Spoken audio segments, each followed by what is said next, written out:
لا حول ولا قوة إلا بالله العلي العظيم. أعوذ بالله من الشيطان الرجيم. بسم الله الرحمن الرحيم. اللهم صل وسلم وزد وبارك على صاحب الدعوة النبوية والصولة الحيدرية والعصمة الفاطمية والحلم الحسنية وشجاعة الحسينية والعبادة السجادية والمعثر الباقرية والآثار الجعفرية والعلوم الكاظمية والحجج الرزوية وجود التقوية والنقاوة النقوية والهيبة العسكرية والغيبة الإلهية. صلوا على محمد وعلى لعنة الله على أعدائهم المعين وقاسم حقوقهم ومنكر فضائلهم ومصائبهم وسخاوتهم وشجاعتهم وكرامتهم وولايتهم ومعجزتهم وعطشهم أجمعين. أما بعد، وقد قال رسول الله صلى الله عليه وآله وسلم: بسم الله الرحمن الرحيم. حقوق علی بن عبادہ. صلوات علی محمد وآلہ.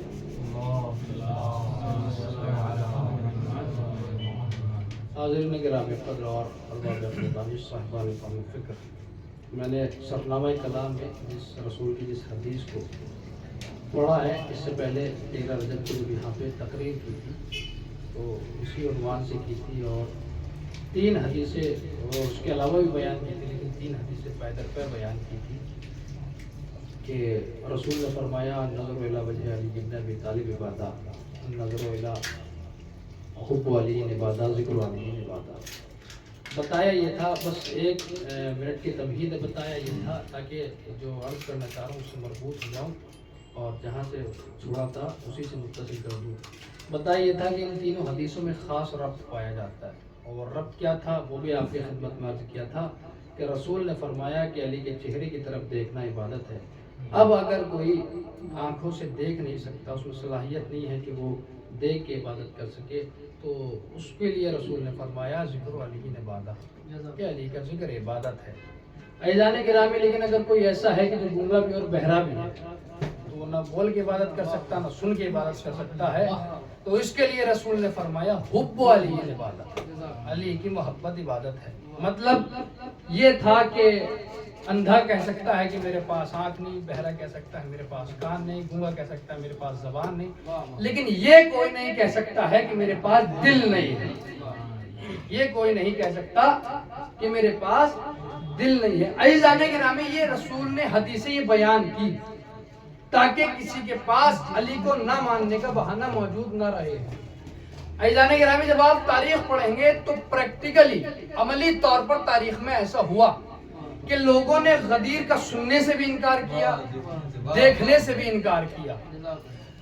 حدیقت الشیعہ نامی کتاب میں علامہ مقدس اردبیلی نے ایک روایت لکھی کہ جب بعد شہادت رسول لوگ علی کی ولایت کا انکار کرنے لگے، بس بہت مختصر سے وقت میں بات تمام کرنی ہے، جب علی کی ولایت کا لوگ انکار کرنے لگے تو عزیزان گرامی ایک مرتبہ امیر المومنین نے لوگوں کو مسجد میں جمع کیا جن کی تعداد 18 بتائی گئی، اور سب سے امام علی نے سوال پوچھا کہ یہ بتاؤ، صلوات پڑھیں محمد وآلہ محمد،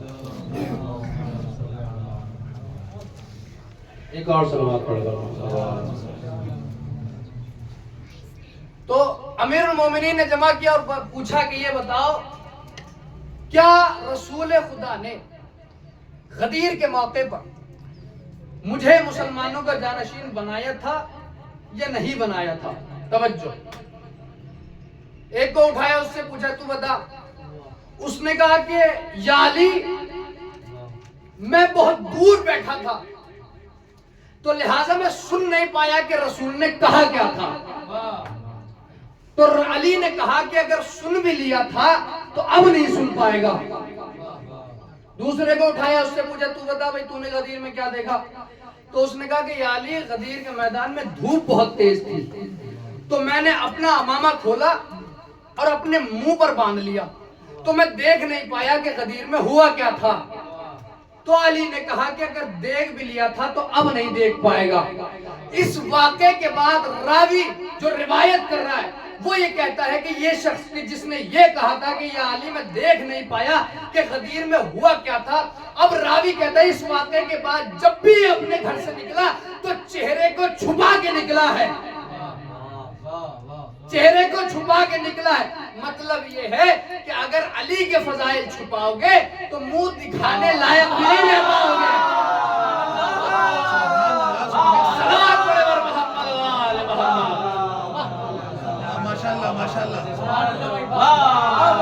حضور یہ پریکٹیکلی طور پر، عملی طور پر تاریخ میں ہوا ہے۔ اور دیکھیے عقیدہ ولایت بہت اہم عقیدہ ہے۔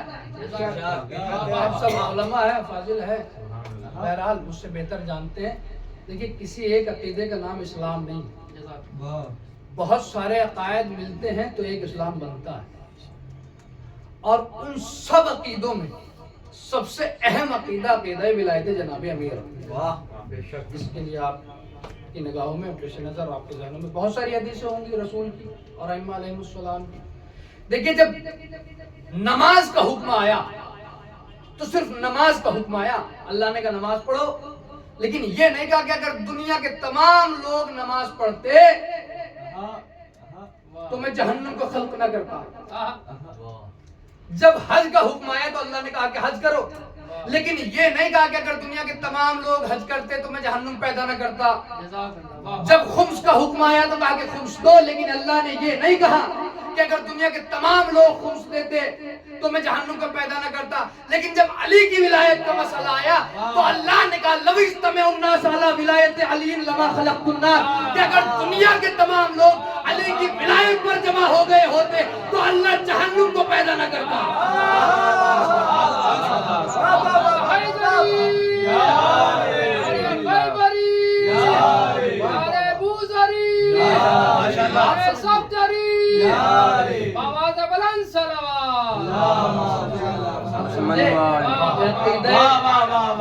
جناب امیر بہت اہم عقیدہ ہے، کسی ایک عقیدے کا نام اسلام نہیں، لیکن سبھی عقیدوں میں عقیدہ ولایت سب سے اہم عقیدہ ہے۔ عزیزان گرامی، اور یہ بھی ایک عجیب اتفاق ہے، آپ غور کیجئے، آپ نے تاریخ ملاحظہ کی ہوگی کہ اللہ نے، بہرحال وقت نہیں ہے تفصیل میں جانے کا، بس جلدی جلدی سن لیجئے کہ اللہ نے اپنے دشمن پر فوراً عذاب نہیں بھیجا، لیکن ولایت کے دشمن پر فوراً عذاب آیا۔ آپ تاریخ پڑھنے جناب نوح علیہ السلام کی تاریخ، جناب لوط اور دیگر انبیاء علیہ السلام کی تاریخ آپ کی پیش نگاہ ہے کہ ہر نبی جب اپنی امت کو سمجھاتا ہے اور تبلیغ دین کرتا ہے، اسلام کو پہنچاتا ہے، تو قوم کیا کرتی؟ پتھر مارتی ہے، طرح طرح کی اذیتیں دیتی ہے۔ جناب نوح علیہ السلام جن کی تاریخ بہت مشہور ہے، نکلتے ہیں گھر سے تبلیغ دین کے لیے، تبلیغ کر رہے ہیں، قوم پتھر مار رہی ہے، اتنے پتھر روایت میں ملتا ہے کہ جناب نوح چھپ جاتے ہیں پتھروں میں، اور پھر بحکم خدا جناب جبرائیل آتے ہیں اور آنے کے بعد اپنے پروں سے پتھروں کو ہٹاتے ہیں اور جناب نوح علیہ السلام کی جلد سے، کھال سے اپنے پروں کو مس کرتے ہیں، جس کے بعد جناب نوح علیہ السلام شفایاب ہو جاتے ہیں۔ اب اس مقام پہ آگئے ہیں تو ایک جملہ سن لیجئے، اس لیے موضوع تو نہیں لیکن اب آگئے ہیں تو سن لیجئے۔ جناب نوح علیہ السلام گھر سے تبلیغ دین کے لیے نکل رہے ہیں، قوم پتھر مار رہی ہے، پتھروں میں چھپ جاتے ہیں، جناب جبرائیل آتے ہیں، پروں سے اپنی جلد کو مس کرتے ہیں، جس کے بعد جناب نوح علیہ السلام شفایاب ہو جاتے ہیں، صحت مند ہو جاتے ہیں۔ یہ فرق ہے نبوت میں اور امامت میں۔ جو فرشتوں کو پر عطا کرے اسے حسین کہتے ہیں، جو فرشتوں کے پروں سے شفا حاصل کرے اسے نوح کہتے ہیں۔ ملاحظہ کیا آپ نے؟ تو یہ عزیزان گرامی، اب اس کے بعد دیگر انبیاء کی تاریخ، جناب نوح اور لوط علیہ السلام کی تاریخ بھی ایسی ہے، لیکن جب جناب نوح اور لوط اور دیگر انبیاء علیہ السلام پریشان آ گئے اپنی قوم سے اور کہا کہ پروردگار اب یہ نہیں مانی، اب عذاب نہیں، کہا کہ نہیں بھی اور سمجھاؤ اور کوشش کرو، انہیں اسلام اور پہنچا اور کوشش کرو، لیکن فوراً عذاب نہیں ہوئے۔ لیکن جیسے ہی غدیر خم کے میدان میں حارث ملعون نے علی کی ولایت کا انکار کیا، فوراً عذاب آیا اور وہ غرق ہو گیا، وہ ہلاک ہو گیا۔ میں ہاتھ جوڑ کر پروردگار سے کہوں گا، پروردگار ہونا تو یہ چاہیے تھا کہ توحید کے دشمن پر فوراً عذاب آتا، ولایت کے دشمن پر بعد میں عذاب آتا. لیکن یہاں تو مسئلہ ہی اپوزٹ ہے، مسئلہ ہی برعکس ہو گیا کہ ولایت کے دشمن پر فوراً عذاب آیا، توحید کے دشمن پر دیر میں عذاب آیا. تو عجب نہیں آواز پروردگار آئے کہ تمہیں نہیں معلوم، اگر انہوں نے مجھے ستارہ بناتے ہوئے نہیں دیکھا تو ستارے کو ڈیوڑی پہ بلانے والے کو دیکھا ہے.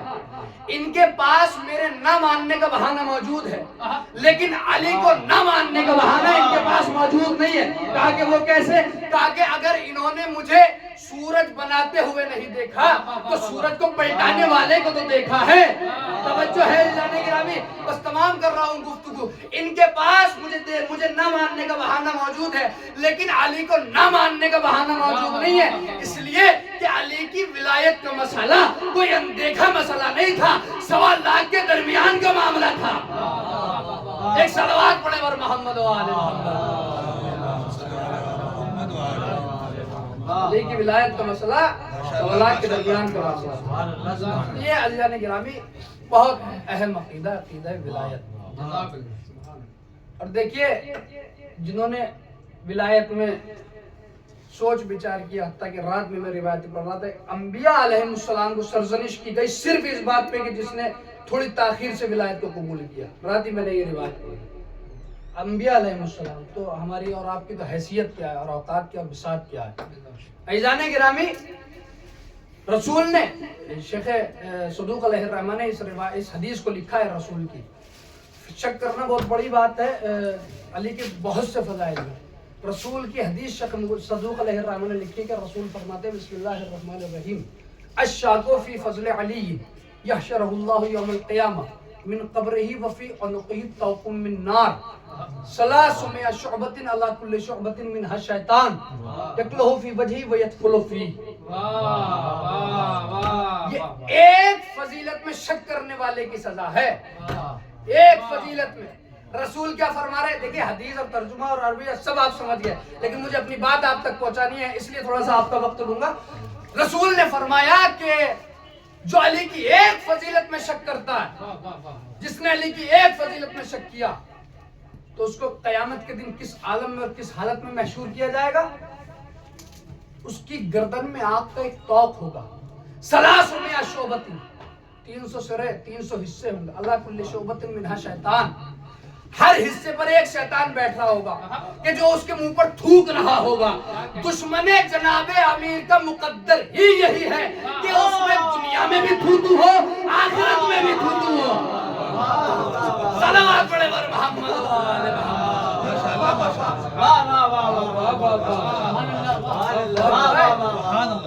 مقدر ہی یہی ہے. بس عزیزان گرامی میں نے تمام کیا آپ کی رحمت، بس 2 سے 4 منٹ اور زحمت تمام. ہر عمل کو اور ہر عقیدے کو ولایت کے سہارے رکھا گیا کہ اگر یہ قبول تو یہ قبول.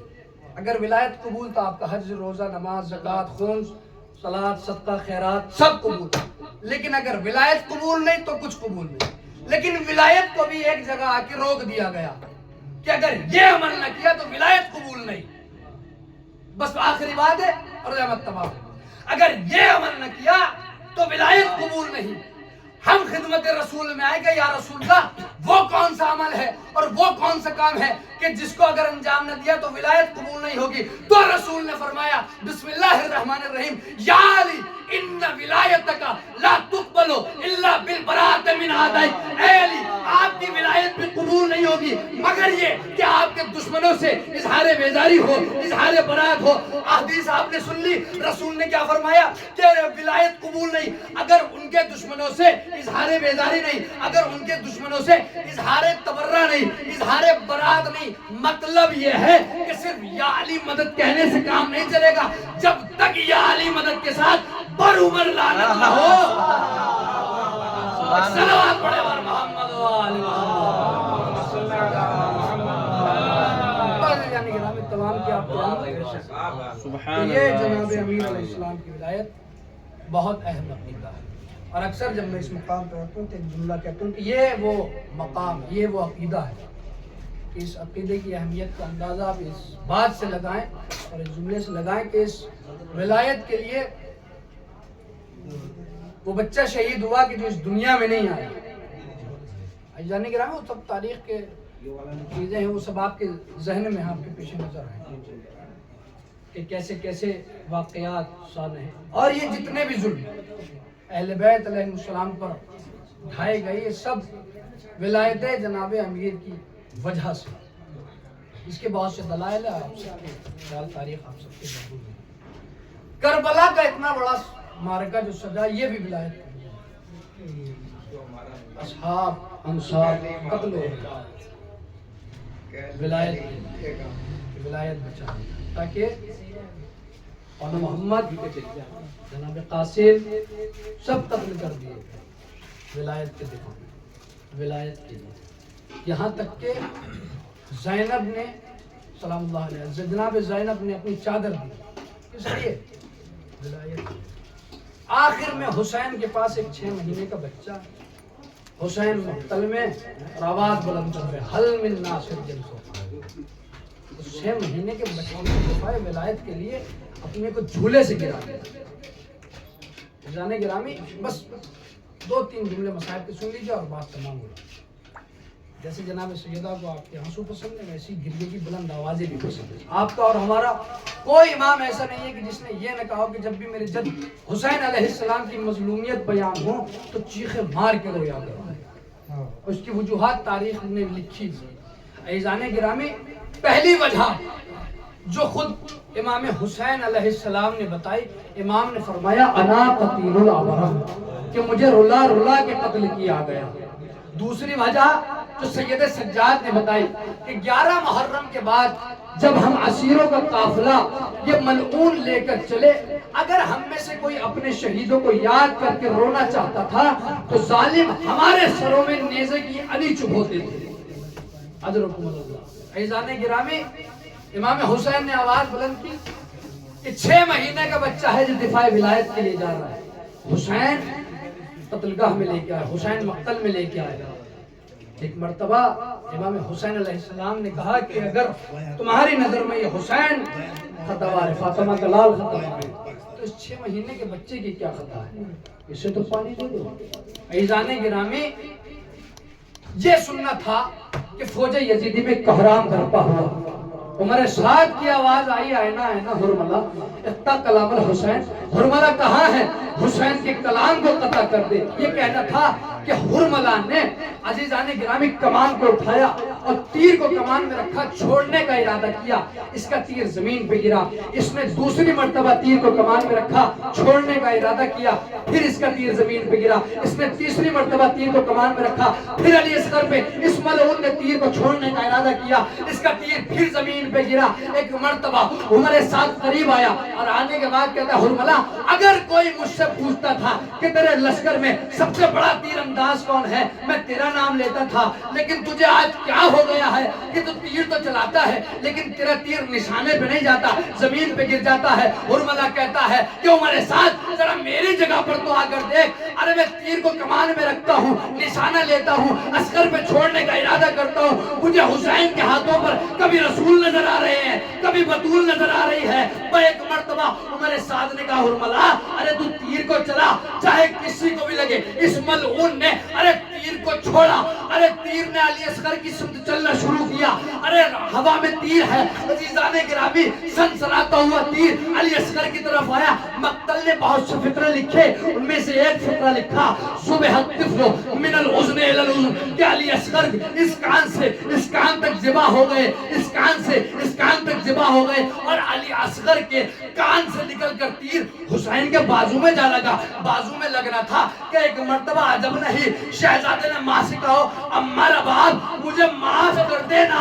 ارے میں نہیں چاہتا تھا کہ بابا کے تیر لگے، لیکن میں کرتا بھی تو کیا، میرا گلا چھوٹا تھا، تیر بڑا تھا. تیر میرے گلے سے پار بابا کی بات. سیعلم الذین ظلموا